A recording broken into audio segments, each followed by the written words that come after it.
You are now listening to Chakras and Shotguns.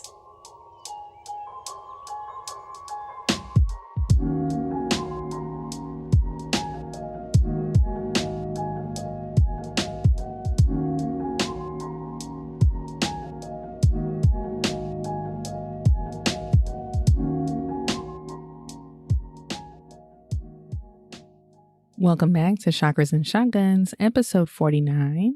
I'm Jen. And I'm Mick. Welcome back. What's good with you? OMG.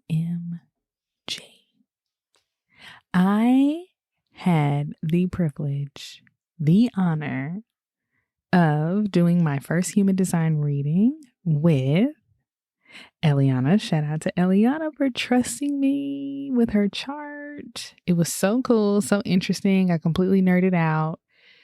It was so much fun. And I want to say thank you to Mick for pushing me to do this. Let me just clarify real quick. You have done tons of human design readings for friends and family. This was your first professional, meaning someone actually paid you to analyze and interpret their chart. So I'm over here having a proud husband moment. I was like, this is dope. I see you stepping into your gift. Apparently it went really well. I popped into the room for like a second. I was printing something out in the office and she was just gushing about how good your reading was. So I'm hyped for you. I'm blushing. It was really special. That reading is gonna hold a really special place in my heart. And it was interesting because we haven't even talked about angel numbers. I mean, we talk about numerology, but you know, when you start seeing 111, 222, you look up on your phone, it's 1111. I was getting all of these numbers right around, like right before and then right after my reading with Eliana. And I literally was saying like, oh, you know, maybe this is what I should be doing. And then I was like, let me look at my phone. It was 222. I was like, ain't that bad? So synchronicities, everything lining up. It was so fun. Yeah, I'm full. So I'm going to go ahead and plug. If you would like Jen to do a human design reading for you, email us at chakrasandshotguns@gmail.com, or you can shoot us a DM on our Instagram page. Eventually, we're going to add a tab to the website that has like, you know, a place where people can just sign up on the calendar. But baby steps, you know. You know, let's get into it. Every chart is an adventure and I just love it. Yeah, she's really into it. It's so fun. And she's really good at it. So sign up with Jen. Oh, thanks, boo. You're so sweet. What's going on with you? Everything is good. I'm still riding high from the retreat. I talked about it on the last episode. Excited to start planning the next one. So yeah, that's still on my mind. I've checked in with a couple of the guys who were there and everyone's still just in a good, peaceful, relaxed place. So yeah. Also, I wanted to plug a couple of things that we haven't talked about in a while related to the show. So we have a merch store. We will be adding some new items for the summer. So make sure you are checking out chakrasandshotguns.com and seeing the merch that we have available there. And we talk about it usually at the end of the show, but our Patreon, we have some goodies that are going to be available only to our patrons. So make sure you go and sign up to be a supporter of the show at patreon.com/chakrasandshotguns. There's links directly on chakrasandshotguns.com to that. All of that is very important. For my Real Housewives of Atlanta fans out there, when you said we had new merch dropping in the summer, I was like, joggers. Spring, summer. Spring, summer. You saying we should write? Look, if we were going to have a fashion show, we would have fashions, honey. Because you can't have a fashion show with no fashions.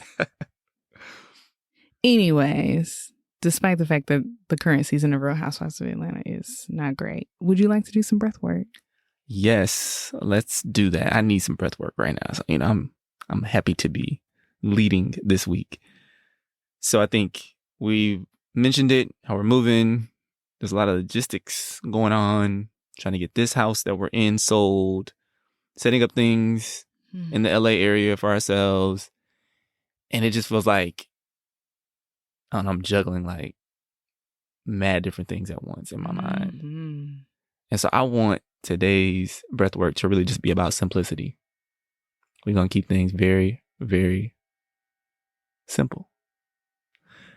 So I want everyone to sit up nice and straight and close our eyes. We'll start like we normally do with 3 nice grounding breaths. So inhale through your nose and exhale through your mouth.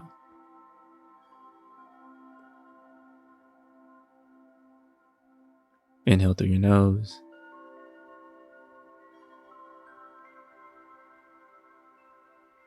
and exhale through your mouth. One more. Inhale through your nose and exhale through your mouth. Now I want you to visualize a serene setting in your mind.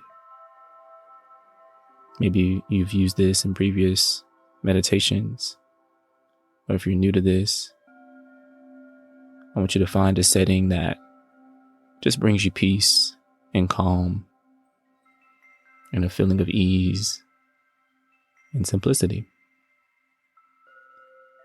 For me, I see a grassy hill, the big oak tree, and I imagine myself just sitting in that grassy knoll, just peacefully enjoying the shade of the oak tree. Maybe for you, it's a beach, somewhere near a river. I just want you to find that place. And while we are just resting in that place, we're just simply going to focus on our breath. Just feel your belly expanding on each inhale and releasing on each exhale. We'll just do that for the next 20 to 30 seconds.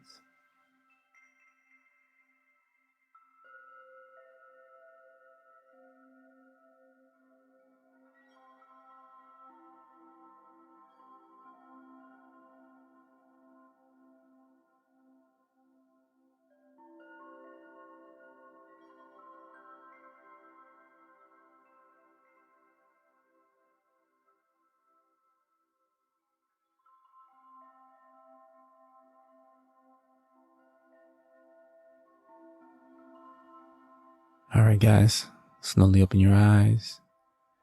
Take one last deep inhale through your nose and exhale through your mouth. And we'll get back to the show. Thanks, Meg. You want to get into the main topic? Yes, let's do that. Today we're welcoming an awesome guest. She is someone that I met a couple years ago, back in the height of the initial panic around the pandemic, and everyone was stuck inside and we were spending a lot of time on Clubhouse. I was diving into some of these spirituality-based rooms and ran across Miss Shana Chivon. Shana Chivon is a multi-passionate pastor. She is a writer, speaker, doula, Reiki healer, activist, and community advocate. Now, we didn't really talk to her much about human design, but I have a suspicion that she's probably a manifesting generator, just like me, with all these passions and different things she got going on. So much going on. But we had an amazing conversation with her, and we would love to introduce you to her. Let's get into it. What's going on, Shana? Thank you so much for joining us on Chakras and Shotguns. Thank you for having me. I'm excited. Absolutely. I was just talking to Jen. I was like, when did I actually first meet Shana. And I was thinking it's probably somewhere between 18 months and 2 years ago on Clubhouse. Mm-hmm. And I was like, wow, like so much has changed since then, right? Chakras and Shotguns wasn't even an entity yet. And I was just thinking how going into that room, and we'll talk a little bit more a little bit later about what that room was about, but just I feel like I had this experience where you were just peering into my soul. I was like, Jen, we got to have Sean on the podcast at some point, you know? So I specialize in soul peering. So I am thankful. I still remember you from that day, and you are totally different now. Like, I don't know how much Jen has reaped the benefits of that evolution, but it's like you are a totally different. You were a great person, I'm sure, but like just your energy, the course that you've taken, and then I still even remember meeting Jen when you had brought her into another room, and the questions that I asked her that I will still secretly hold her accountable to. So it has been a journey. Great. So why don't you introduce yourself a little bit to the audience? Tell them about your background. Sure. I am Shana Chivon. I am a Black, queer, lesbian theologist. I am a pastor and a Reiki master. I am the gift and the challenge of my ancestors. I am empathetic and compassionate, but I model the framework of flipping tables over too. I'm a disruptor, a lover, a fighter. I'm a lot, but I have started to change that to I am enough. I am time enough for this world. I do enough. I am enough. I eat, sleep, and breathe enough. And so that is me. I don't know. That's always such a hard question, right? Because I try to help Black people connect to we are more than what we produce, or we're more than our offering to this world. So I try to frame it in the key of like, who am I proud to be? Because when it's all said and done and I'm kikiing with the ancestors in 40 years or so, like they're not going to ask me about the computer I worked on today at work, or they're not going to ask how I felt at the gas station. They're going to ask how I lived. How did I find joy? How did I walk through my Blackness and my sensuality and my sacredness? And so I'm really trying to learn how to answer that question through that lens. I don't know if I was successful today, but it is a conscious effort to answer through the lens of what am I proud of that I do every day. I love it. One of my favorite books is The Untethered Soul. And the first chapter talks about stripping away these aspects of our identity that aren't really our identity. So I feel like you were expressing that in a beautiful way. I love it. Let me add that to my reread list, Lord, as if I don't read enough books. And I'm glad you said I do enough, because there's always something to be done. You can, even if you're I do this all the time. I'm like, oh, I was really productive. And I'm like, well, you didn't get to this and you didn't get to that. And you could do until you drop dead. So yeah. I love that. I do enough. I do enough. Like, I think about it, and you're right. It's like, okay, I did these things. Or you try to talk yourself into, if I just do X, Y, and Z, I'll take a nap. Or if I can get this done or meet this goal, we'll go on vacation. Well, no, we're living in a white supremacist terrorist nation. Like, at the end of the day, I'm going to take this good nap. I'm going to go on this good vacation. My life is enough. My living is enough. My existence in the midst of how people are being treated and the price that we're having to pay for living here in this country is enough. I do enough. Even if I don't do nothing, it was enough. Whew. Starting off strong. Yeah. We wanted to get into your relationship with the church growing up. So I grew up pretty much Baptist until I was about 14, ended up non-denominational. Mick grew up Methodist. So what was your relationship with the church growing up? And then what else ultimately led you into your ministry? Sure. So I grew up Catholic. I'm from Washington, D.C. I grew up Catholic during the week, and we went to Mass on Saturdays. And on the weekends, I went to my grandmother's house, and we went to my great-grandfather's church, Charity Baptist Church. And so I was seeing people have Baptist fits on weekends and in and out of church on Saturday on Mass. I would say I didn't experience the traditional, okay, the Baptist church was traditional Black church. It was just a bunch of fits. But when I joined the military and I got out here to Kansas, some friends of mine went to an AME church. And so I had that experience for a while. And then I kind of went non-denominational. I think I always had this ear to spiritual things, though. I remember being a kid and I wrote this little book when I was like 6 years old, girl, drew all the pictures and everything. I wrote this book about having ESP because I felt like I could sense things before it happened, or I had this sensory, I don't know, perception, or just this idea of something's about to happen to them, or being able to foresee certain things. And child, I got a beating for it. I remember that I got in trouble for that because a lot of Black people don't play with that kind of thing. If you call it prophecy, it's okay, but it can't be clairvoyance, claircognizance, any of those things. And I believe they're eggs out of one basket. Like, if we're going to believe that, if we're going to say all good gifts come from God, it has to be the ones that you don't have and the ones that you're afraid of. Because all has to mean all or don't. And it mean none. Everybody just walk around faking it anyway, right? So I think I realized I was called to ministry specifically about maybe 8 or 9 years ago. But the church I was at was very homophobic. I was closeted at the time. I was still living, I was about to say down low life. I was not down low, let me be clear. But I was still living a very private life. I had just got out the military where it was still don't ask, don't tell.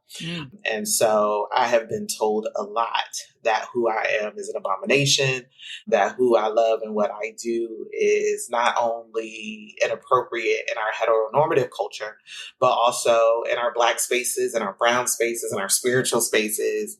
So long story short, when I spoke to my pastor about it, it was like, yeah, okay, I see that for you, but you can't be this and you can't be that. So this idea that you can be a preacher as long as or you can be gay as long as you don't act on it, right? Mm-hmm. Or you can preach as long as you don't want to date or do all of those things. So it took 7 years for me to get to a place and a space where there was even an organization or someone willing to ordain me or to license me as a lesbian female pastor, because there's places in the church that don't let women preach.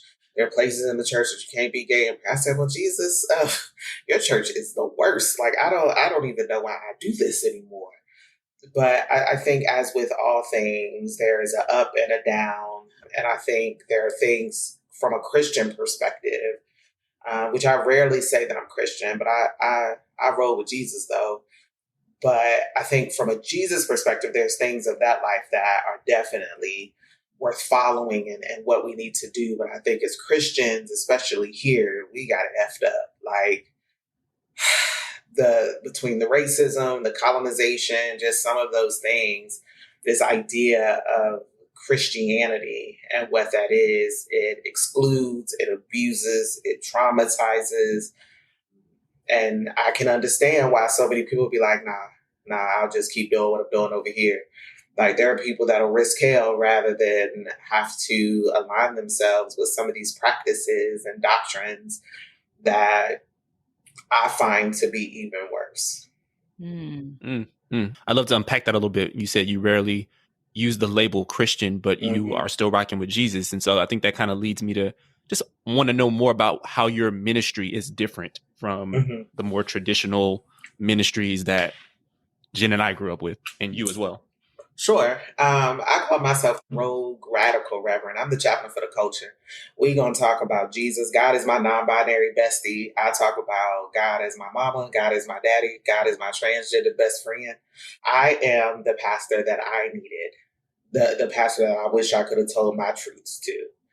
I'm the preacher that's going to talk to you about who you are and why I care before I talk to you about communion and coming to the altar. Like, I want you to get to know and trust me, because in trusting me, now I can tell you about this God that's not going to leave you or forsake you. But if I got my nose turned down at you and I'm judging you for what you've done or for where you've been, like, where is the connect in that?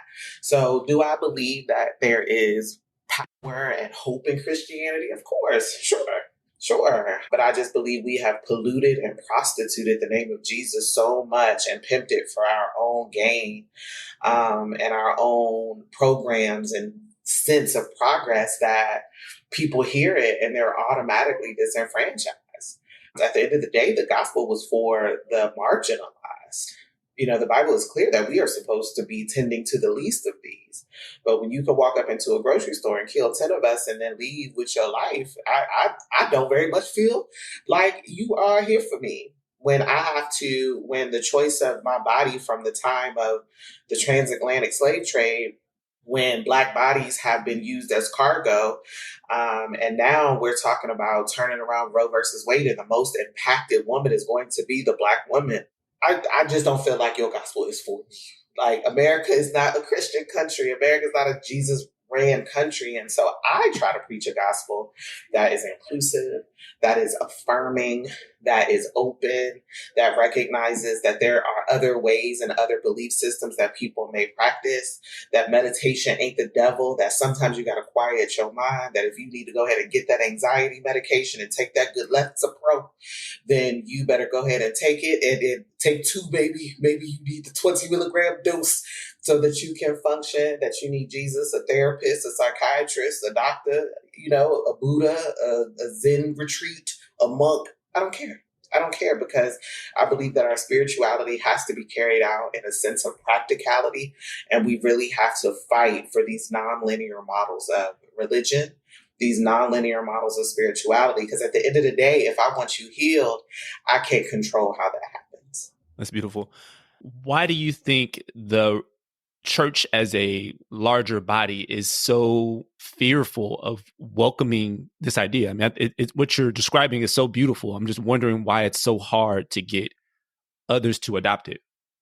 That's a funny question. So I was watching this documentary. I am a sucker for a documentary. Documentaries are my self-care. I was watching this documentary on jazz. And somebody asked this Black man, you got to be careful what you ask Black people, because we go say whatever it is we want to say. So he was like, do you call it jazz? He was like, hell no, I don't call it jazz. I call it Black people music. It's our soul music. He said, and it wasn't a problem. He said, before, the juke joints would be on one side of the river, the churches would be on the other side. The wives would be at church and the husbands would be at the juke joints. So when the pastor realized that the husbands were spending their checks at the juke joints, they began to demonize soul music. And so then the question became, what are you going to do with the money? So the wives begin to put their thumbs and say, well, you have to come to church. This is the devil's music. And I believe that a lot of churches have taken up the mantle of institutions rather than saving souls and wanting people to be fed. And when you begin to walk around as an institution, now the question is, where's the money going? How much do we have? And it's not even as if they're giving it to the poor or helping the communities or whatever the case may be. It's how much money do we have as an organization? How much money does this pastor have? And I think at the end of the day, too, there's this aligning with the oppressor and this idea that church has to look a certain way. There's no denying that the church is still a very patriarchal institution and organization. And in order to stay in power, you have to align yourself with this model, this colonial model. And so I think churches are afraid that if you open up the doors to some of these other ideologies and you open up your doctrine to a womanist lens, to a African spirituality lens, to an ancestral lens, that people are not going to want to fill those pews and they're not going to give that 10% because you really realize that God is in you, right? You really realize that you are powerful, right? You really realize that you can get a prayer through, that you don't need a 3-piece suit and a sweat cloth to sweat all over you and knock you out with the anointing of Jesus for you to be able to walk onto your job and have mental peace, to have your bills paid, to have your children not acting a straight nut of fool. And I just think that the more people that realize, wait a minute, God is in me, God mother, God father, God spirit, that even as a Black woman, I am God, as a Black man, I am God. And these are the rules and these are the things that I have to do in order to live a life unto this God that has made me in their image, doused in cocoa butter in a leather jacket, smelling like weed. That's me. Yes. Yes. And the more people that realize that cocoa butter Jesus, the more these churches lose money, and the more these pastors who have built these platforms on control, that have built these platforms on this sense of dictatorship, that have built these platforms on women being subservient and relegated to frying chicken down in the basement, the more that people find out about that, and our ideology grows to encompass true liberation and true freedom, yeah, they're very afraid. And that's why people are leaving the church in droves. You would have thought the pandemic would drive people to church. Nope. It did not. It drove people out of it because I think people realized, well, we couldn't go to church for 6 months and I ain't die. I didn't die. I feel close to God. I prayed every day. I was able to go to this other church online that's virtual that more aligns with my belief system. So now I don't have to just do what Big Mama did. Big Mama's mama. We've been going to this church and they ain't changed the doorknob. The parking lot looked like a gravel pit. My mama done put her land on the building fund ain't bought no building. People done lost houses for a building fund. The building fund is full, but nothing's happened. No. And I don't believe in a gospel that says a pastor has to be poor. I don't. But I do believe that if we are not out here serving, and if the community does not see the benefit of your ministry, it's not ministry at all. It's a racket. It made me think about when Mick and I got married and he moved to Dallas and we were looking for a church. We wanted to find our own church together. And I was still kind of going to the church that my mom still goes to. And so we visited a few churches, and the church we ended up picking, I remember saying, I like this church because I can really see where the money's going. And as you were talking, sometimes you say something out loud and you're like, wow, the bar is on the floor. Like the bar is on the floor. Like I was like, yeah, like I really see us giving back to the community. I really see them like trying to pour into the community around them. This is why I like this church. And that should be the standard. Mm-hmm. Like that was so sad. Mm-hmm. That's really sad to me that was my standard of, I had been going to this mega church in Dallas for years and years and years. And I could only think of a few times where I saw real community action versus like that is the year-round mission. But I could tell you a million stories of being judged for being a teenage girl, single mothers being judged, gay people being judged, et cetera, et cetera, et cetera, and so forth. I have a million of those stories. Yeah, and it's unfortunate. I think it's so unfortunate too that we judge all the little things, but the big stuff, like how is your soul? Does your family have food? Where are you working? What are you doing? What do you think? Like, and even this idea that the church is not a place for social justice. What? Jesus was killed in a state-sanctioned murder. Like, social justice has to be a part of your platform. Community justice, restorative justice, transformative justice, prison abolition.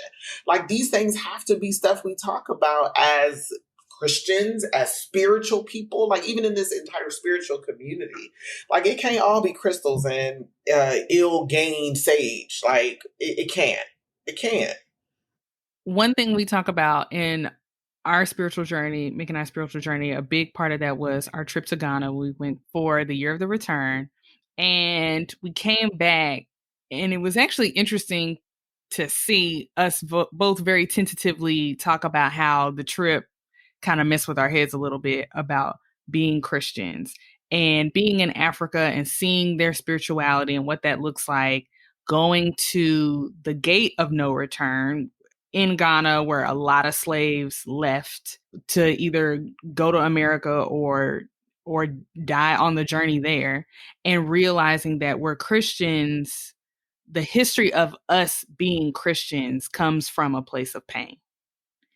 And what do you do with that? And then later we actually talked to other friends that we took with us on the trip, and they were going through the exact same type of turmoil, self-discovery, just introspection, I guess. And so we've really tried to re-examine our relationship to Christianity and make it our own what do you think, Shana? How can we go about decolonizing Christianity?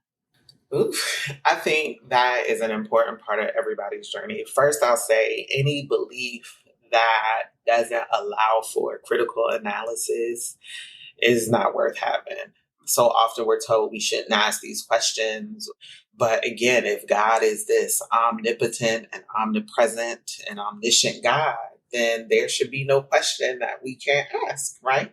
I think part of it is just sitting in the truth and the reality of what has happened. A lot of Christianity and the decolonization process is separating this idea of God and this belief in God from the Bible, right?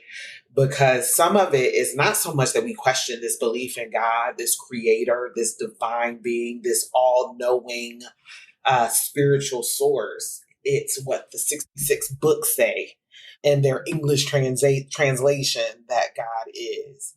And so I think separating your belief from the books and recognize that these books have been gathered and created and packaged through a colonial lens and through a lens that has subjugated, that has enslaved, and that has used these 66 books to justify some of those behaviors and treatments, but also that there are parts of Christianity that are taken from African spirituality. There are things that are familiar.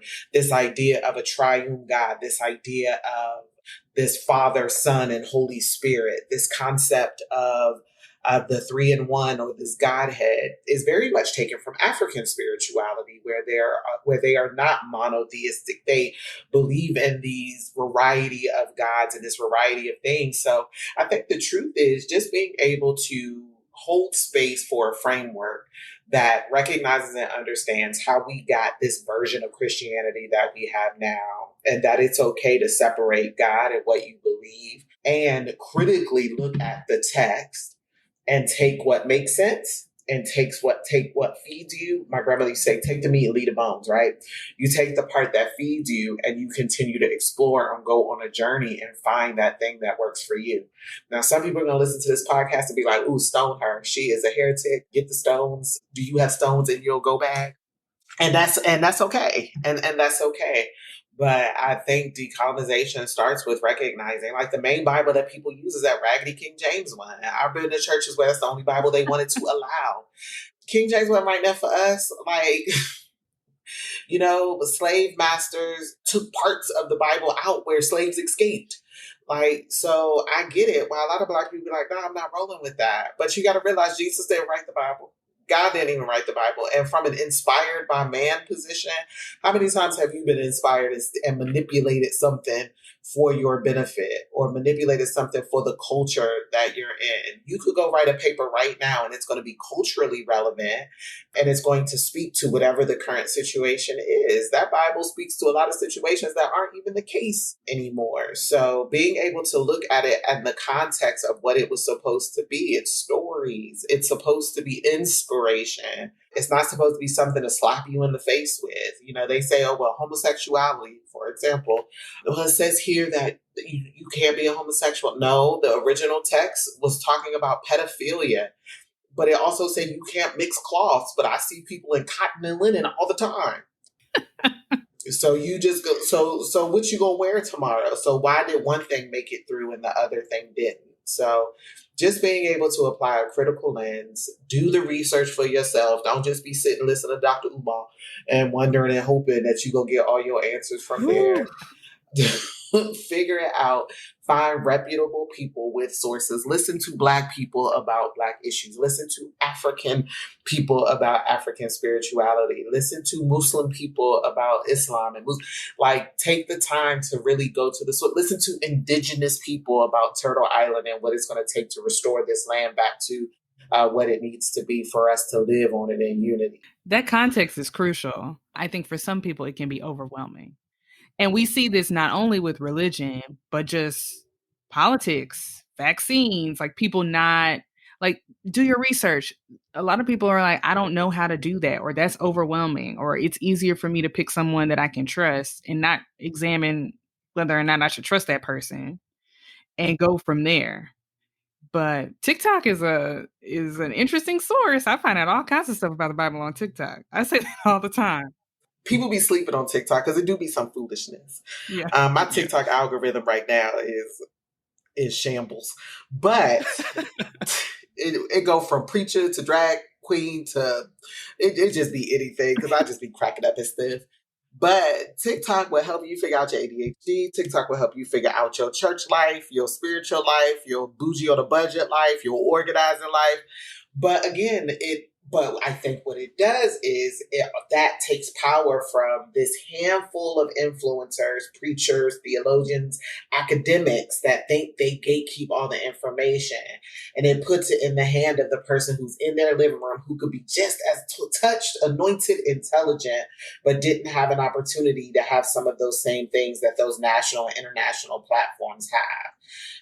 So you get somebody with a rich scholarship of lived experience, and they are on that good TikTok giving you all the information. And that's why I'm more likely to give $10 to the random at ThickThigh26 for telling me a truth on their Cash App than I'm going to give to Bishop Jakes. I'm sorry. And God bless him, because he be saying some good stuff. Woman, thou art loosed. Yes, you are. Hey. But I'm going to give it to Shorty Thick Thighs 22. Love it, love it, love it. So speaking of social media, I think what you're talking about, someone being in their living room and speaking that truth to you, I think it's a good time to talk about the Clubhouse room that I initially met you in. And when I got into that room, you and AJ, shout out to AJ if he's listening, were discussing ancestor veneration and spirituality around like kind of some African traditional religion aspects. And I mean, it really just blew my mind. And I was at the time really interested and curious about ancestor veneration, but I wasn't quite sure how that vibed with my Christianity and what I've been grown up on, in terms of spirituality and religion. And so I'd love to just kind of talk a little bit about, what ancestor veneration means to you. And, as a practice, what should we be doing as African Americans to better connect with our ancestors in 2022? Okay. Awesome. I do remember that room. I had only been on Clubhouse for maybe a few months. And when I first got on Clubhouse, it was like, what is this and who are these people? No, I'm not doing this. But I found community. Black spirituality was the first inroad to me consistently being on Clubhouse. So for me, ancestral veneration is just about recognizing, it's about an awareness and acknowledgement and a recognition and an honor of who our ancestors were. Not simply from the place of my grandma was from Compton or my great grandma, her and my granddaddy used to fight every day. Not just those things, but like we descend from a long line of resilient, resourceful, wise ass, great people. And I do cuss a little bit, not a whole lot, but from time to time. So for me, ancestral veneration, like some people will talk about altars, which is a part of it. Whether that altar is facing this side of the room and this, that, and the other thing. I feel like, first of all, we got to decolonize all our practices and ask who says so. Because I believe that my enslaved ancestors who was living in a shack on the south side of the plantation did not care what way they oriented certain things because they didn't have it. So people say, well, your altar can't be in the same room in which you... Baby, our people slept in one-room shacks. They didn't have another bedroom for an altar. So what did they do? So I very much work from this feels right position, which everybody's little philometer don't be the same.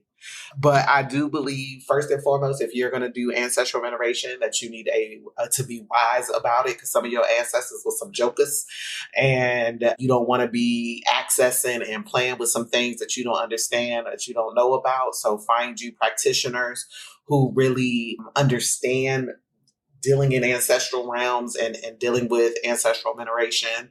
When you start thinking about building an altar, stay away from the white people, because they're going to have you twist, turn upside down with all this stuff on there that don't matter, that don't mean nothing. I was adopted and I've still been able to connect to my birth ancestors. So don't think that just because I know a big part of being African descendant of the enslaved and of slavery is we struggle with identity a lot, because we were stolen people, we were stolen from our land. Our languages was all disseminated between all of these different states. So a lot of times we struggle with this idea of who we are. But ancestrally, there is no disconnect. Your ancestors know who you are just as well as you want to know who they are. So they want to get to know you. Some of you may experience a little ringing in the ear and you be like, oh, I think I got to touch a tendonitis. Nah, fool. That's your ancestor trying to get you to stop talking to that joker you've been talking to because he was nothing but trouble. And they see the path down the way. So don't stop thinking everything is vertigo. And I know as a pastor, people say, well, I had a friend who actually stopped being my friend because I was a lesbian, I was a pastor, and I believed in ancestral veneration. Those were the three things. She said she could tolerate one, but she could not do all three. I said, well, I appreciate that you have a non-intersectional friendship. So let's just end it here. With that, was she also Christian, or just Yes. I'm just trying to understand what the okay. You being a pastor and lesbian. Okay, I got it. I'm trying to just see how that makes sense to her.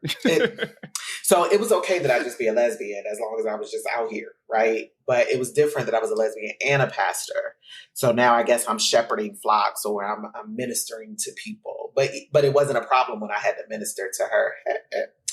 And then I think the ancestral veneration is like, oh my gosh, what are you telling people? I said, is it not ancestral veneration when you be like, oh God of Abraham and Isaac? Was it not ancestral veneration when it was the transfiguration on the mount? Was it not ancestral veneration when Elisha was killed and they put his body in the bones, the dead people fell in it and they rose again? What? The Bible is full of ancestral veneration. Is it not ancestral veneration? See, y'all gonna make me preach. Was it not ancestral veneration when the Bible says that there's a mighty cloud of witnesses? Is it not ancestral veneration? Did Jesus not die, rise again, and go into heaven? And now the Bible says he intercedes for us. Is that not ancestral veneration? So why is it only good enough in that aspect? But when you want protection from this bloodline of people that have existed, why is that a problem? And I'm just here to say that it's not. Amen. Y'all done got me hyped now. It's just frustrating. Because do we want people healed or not? Do we want people free or not? Do we want people liberated or not? Do we as Black people want to be free? Do we want to be independent? Do we want this whole idea of Black nationalism or all of those things? Do we really want Black resistance or not? Because when you cut off every aspect of our Blackness and our connection to that Blackness and you call it anti-Christian and you call it anti-Black, what do you leave us with as a people? I also find it interesting, and I know you grew up Catholic, the respect and the veneration that's shown to the saints, right? Like that's never really questioned. But as soon as we start venerating figures and people who are, look like us, it's a problem. Look, we can put Saint Teresa up on the highest building, Santa Rosita, like everybody, Saint Thomas Aquinas, like everybody can get one of them little novena cards and you can pray to them all day, but let you say, Lord, Big Mama, please help me pass this test today. Ooh, that's the devil. That's demonized. So you are no longer welcome in this body of believers. But it's anti-Black. It's Black people doing it to Black people. White people don't care what we be doing with our ancestors. But then again, they do, because you think about the Haitians and how Voodoo United, that whole group of people overturned the French. They do care about what we be doing. But at the same time, in the same sense, it be us demonizing our own practices. Because white people don't be like, "Ooh, that's the devil, sis." It be Black people. You do that Reiki. I don't know about that. I felt something somebody told me once they was having some issues and they asked me would I check their chakras. I checked them. I read them for filth and said, we can clean that up. And they said, I felt something shift in my eyes when you did that. It didn't feel like God. I said, you know what's my God? Your root chakra. Your root chakra is not God. Your root chakra is the enemy. And so if you don't want me to clean that up, you can just walk away with your broken root if you want to. But what you're not about to do is tell me that what I do is not God. What if you think about when Jesus laid hands on the sick? What energy was that? It's the same prana. It's the same chi. It's the same life force. But you felt something in your eyes shift. It was foolishness. That's what shifted in your eyes. Sheer foolishness. I think the challenge is to unpack. We look at it and we're like, I don't know about that. And then when you start really pulling it apart, there's so many elements that are already familiar to us. It is. But that's why I say you got to go, it's got to be heart-centered. Like you got to feel it. Like even as a Reiki practitioner, and I think I told Mick this, I do Reiki with a twist. Like, my Reiki real ancestral. It's like, it's on some real black shit, like, all the time. Do I follow all the rules of the Yusai fire, Holy Trinity? But I'm gifted because I was born like this. I'm gifted because it's in my blood. Like, my hands heal because I have been ordained. I have been built for this work from eternity, from bloodline to bloodline, from sea to sea. This is who I am. So I don't need your colonized methodology. I do it so I can put the certificate on the wall for the people that come in and be like, are you certified? Like, who said you could do this? Mm-hmm. But at the end of the day, I do what feels right. So if I ask you, I was just about to tell you, Jen, I need you to swallow. If I tell you that I can sense some in your throat and it's like a little hiccup in there, it's because I feel it, not because I didn't write it on a piece of paper. I don't have to touch you to know that. Mick can tell you, I don't have to touch him to be able to go ahead and read what's all going on up in there. It's because I feel it. I sense it. That's part of our birthright. That's part of our connection to this earth, to this land, to these people. And even though we got here illegally, that does not change the access that God has given us to be able to do and be who it is that we are. So I think that Mick and I entering into this space, you're dipping your toe in and everybody sounds like kind of woo-woo. Mm-hmm. Even though I kind of don't even really like that term. And they're like, we're ascending and we're going to a higher dimension. And you're just like, girl, what you been smoking? What you on? But I was on TikTok and this woman was talking about, she had a client who was a former CIA agent and he had been tortured. And she was like, oh, like, was that really painful for you? He said, oh, I didn't even feel it because they train us to block out pain. And she was like, what do you mean? And the CIA regularly releases documents and documentation. And part of their training is out there, like on their website.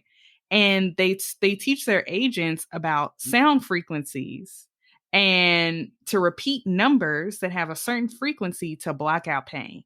And so for me, like, logical, rational part of Jen is like, okay, if the CIA doesn't think that this is like, fairies and rainbows and unicorns, even why is that not enough? Like, we'll still be like, oh, that's still of the devil and she counting numbers in her head and there's so much evidence that sometimes I feel like the impetus is on us again to just like take a step back, pick it apart. What rings true to you? To your point, like what feels good in your body? What rings true? Like I just always think about how so much of this information is out there, but we'll still treat Reiki as something strange or, sound healing is like, okay, like it's their own delusion, or we'll say that it's a placebo effect. Yeah. Look up, there's a book called Spirit Hacking. I think it's Shaman Durek. Oh yeah. But Spirit hacking, it'd be real. I'd just be cracking up. I'd be like, ooh. Even when I do Reiki, and this is a nugget for you, Mick. Even when I do Reiki, like if I have someone that's a bit resistant, I'll just be like, I gotta increase the frequency. Like I turn up my Reiki, I turn down the energy that I have access to. Because sometimes it's too overwhelming. I'll be like, I do not need that much. I don't know who. Please, less. I just sometimes get real overwhelmed by it, but. Yeah, but I think you're right, Jen, this unpacking. But I think some people are so jumbled in their mind or have been so conditioned and steeped and indoctrinated into control and so much. It's wrong if you XYZ. Or if you ask this question, you shouldn't. What do you mean God is a Black woman? What do you mean God is mother? What do you like? Just some of those things are so outside of the scope of what we've learned and what we've been taught and what our ancestors have taught us, that it becomes difficult for people to connect to it. But it does require an unpacking. There's too much at stake. Like, I just want you free. And I'm going to be real with you. The way you get there is not for me to decide. I can help. I can offer a little bit of wisdom here and there. I can fill up your chakras and stuff. But like, we all find our way. And I think we don't allow each other that either. Like, I don't think we allow each other the space to get it wrong. We don't allow each other the space to not know. We don't allow ourselves the space to be uncertain and to kind of fumble and stumble our way. As soon as somebody discovers something, they become an expert. And then you be like, what? You just read this yesterday. I was with you when you learned that. Like, wait a minute. But we don't give ourselves enough room and enough space to be novices, to not have all the answers, to be uncertain, to not know, to have flaws and faults and failures, and then spend the time learning new things. And I think that's important too. We got to give each other grace and kindness on this journey, because we have all been dissected and tossed from one end of the world to another. And we're all trying to just figure out what we're rooted in, and what we can stick our feet and our hands into that feels like home. Love it. Love it. I wanted to ask you just a little bit more about the ancestors. I know one of your gifts is being able to kind of talk to folks' ancestors. And, you know, when folks are new to ancestor veneration, I'm sure they have a lot of questions. And so as you're working with folks, are there kind of common themes that you are hearing from the ancestors that they want us to do or need from us? Or, you know, just like, what are some of those messages like, if you kind of bucket them into categories? I think one of the biggest ones, and Mick, you've been in the rooms when I've done it or when I've been able to channel or have these conversations, is connection. Like, the ancestors, they ask you to go rob First National. They just, they want connection. They want a place to continue to live, to see, to have hands and feet. It's just like we're supposed to be the hands and feet of Jesus. Well, your big mama had dreams too. We ain't supposed to only be living Jesus' dreams. Jesus was a whole divine being. You think that they didn't have their own dream? Your grandmother had dreams. Your mother's mother's mother had dreams and visions. And so our ancestors just want a link to what's going on this side. The ability to help, to honor, to still see and visualize and have those relationships on this side of heaven or not heaven, whatever you believe your ancestral realm is or whatever that means to you. I think the other aspect of it is a desire to heal rifts and curses, this space to forgive or to kind of mend certain things, because we carry a lot of trauma from generational unhealed things. Whether it was your great great grandfather left and nobody knew why, now every man has left. I remember there was an influencer on Clubhouse that you all may know, but they are a very popular astrologer. A lot of people don't like them because they're astrology, and when they read charts, I feel that they have a slight draw to the darker aspects of the chart. And so they talk a lot about certain things that some people find dark, but I believe it be the truth. It's the truth, and it's a balance. Well, anyway, they did a chart reading for me and read it very clear. It was public on the thing. And right before we were about to get out the room, I could feel spirit prompting me to tell them something. One of the things that this individual had, one of the things that Spirit has spoke to me about this individual is that all the men in their family have died young. And that I could tell that this person had a fear of dying young. But if you do this, this, and this, then it will not happen to you. But you have to fix this, this, and this. And the person's wife was like, oh my gosh, okay, how did you know? And it was helpful. So at the end of the day, your ancestors are here not to scare you, spook you, or knock the drink off the counter. They are here to help course correct and help heal some blood trauma, some generational trauma, and to kind of help you map and plot out this course for this life that we live. So if someone wanted to start adding ancestral veneration to their spiritual practice, what are even some small ways that they could do that? I think the first way is to determine who you want to connect with. Don't just go out here and be like, anybody who would like to come. Nah, like let's be clear. So find you someone who was amicable, someone who was friendly, someone that you had a connection to. Pull out a picture, write their name on a piece of paper. Begin to thank them for the life that they lived and appreciate them for making it through the bloodline so that it could be passed on and that you could be here. Don't just start with asking for stuff. Like, don't just come out the gate like, ooh, ancestors, I need rent money. No, that your ancestors ain't the payday loan place.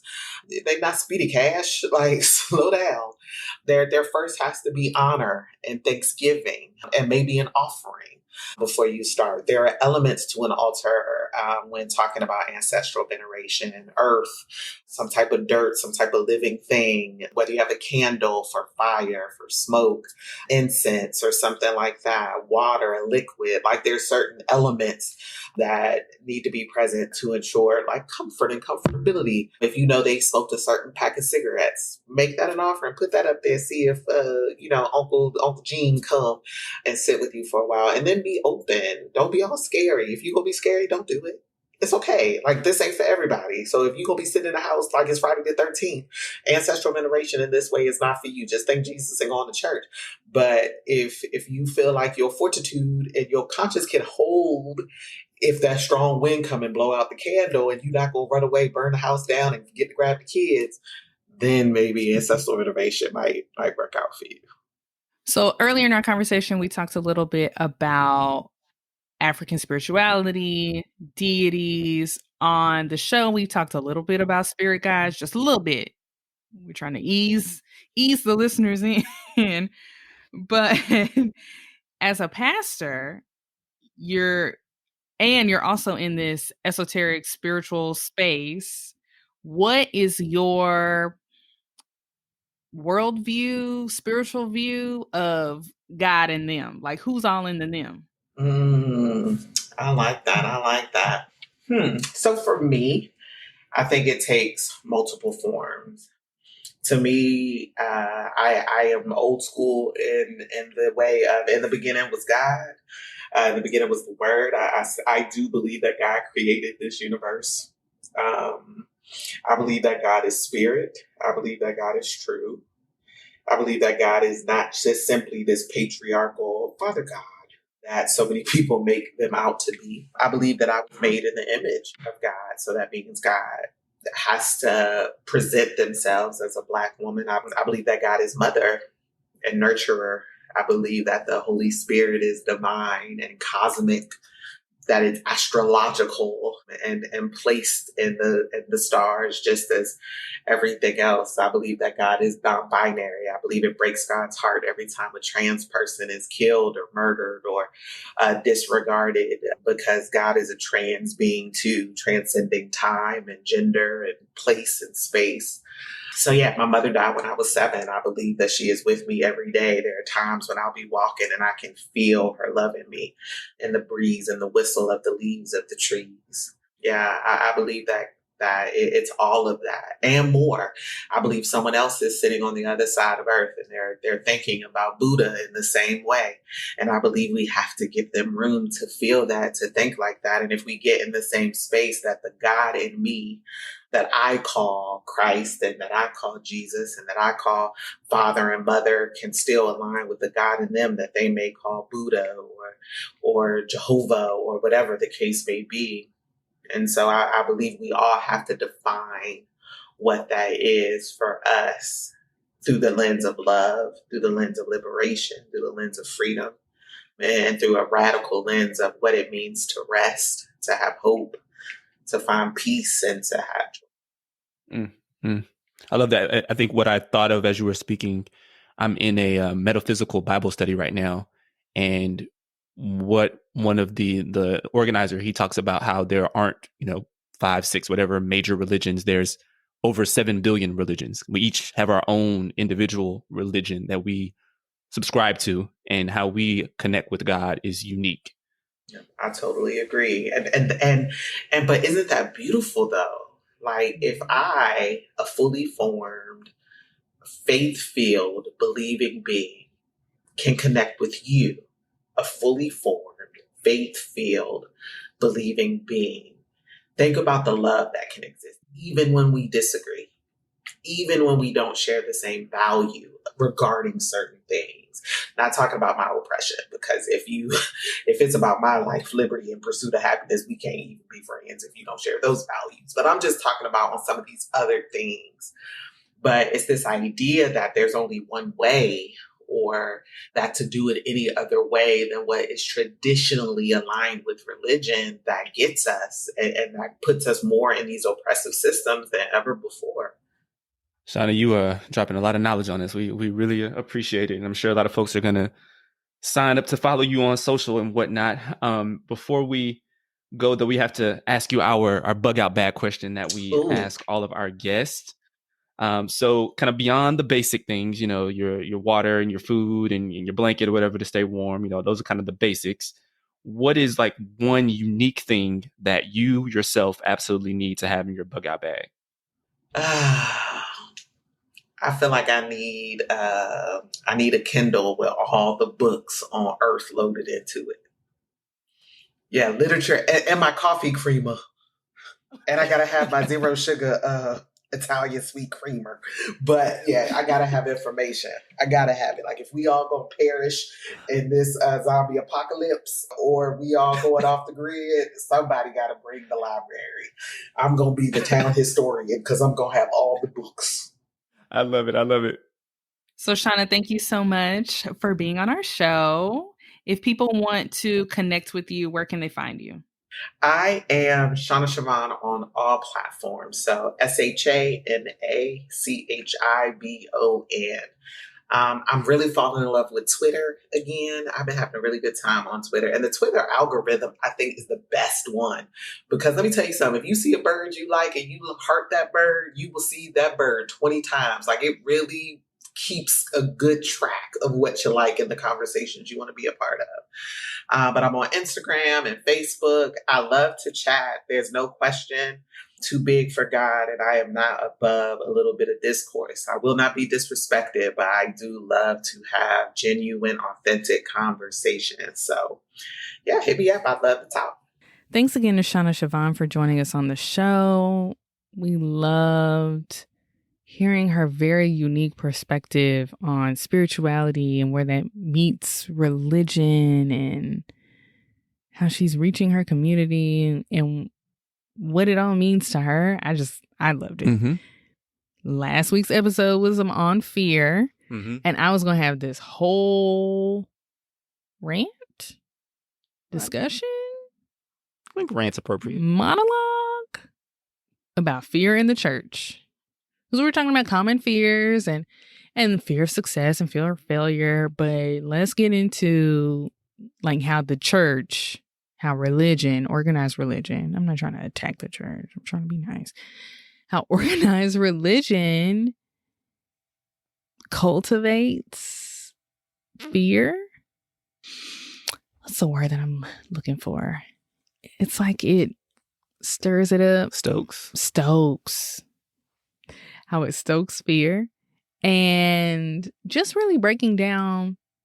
Now I grew up Baptist and then ended up non-denominational.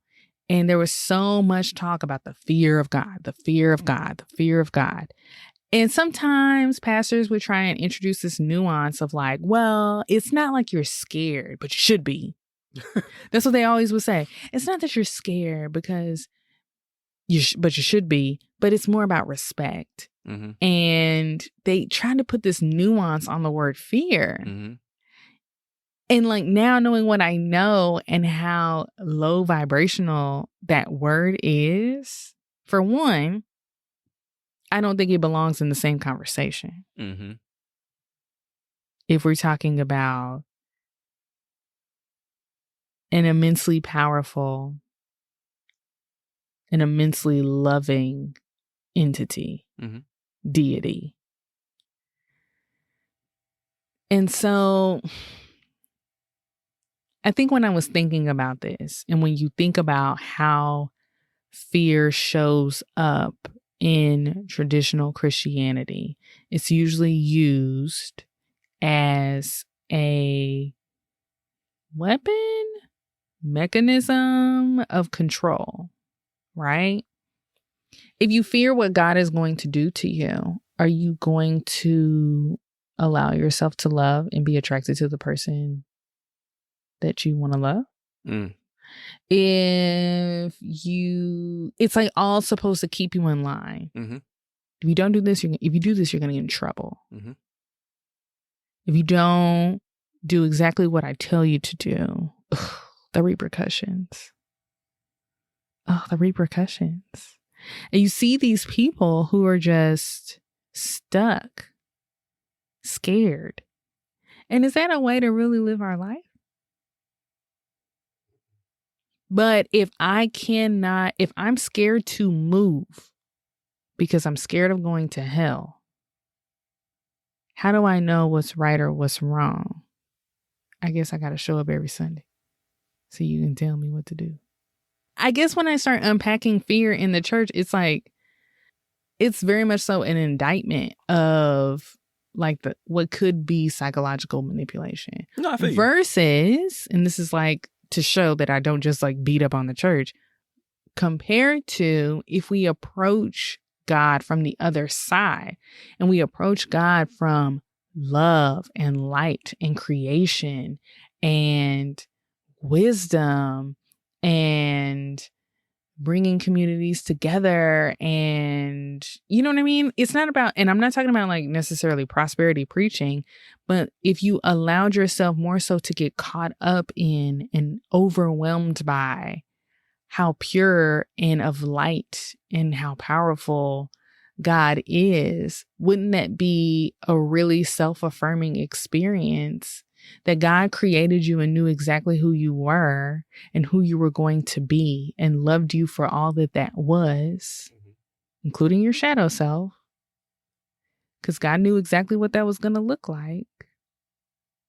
Wouldn't that be a lot more self-affirming and a lot more freeing than approaching it from God knew exactly who you were going to be and you better get your stuff together or he's going to damn you to hell? Mm-hmm. Like, just if you're a parent, that doesn't even make any sense. Mm-hmm. If you are a parent and you had a child and you knew that they were going to make mistakes, but for all intents and purposes, they were going to try their best, would you be sitting there waiting for them to fail?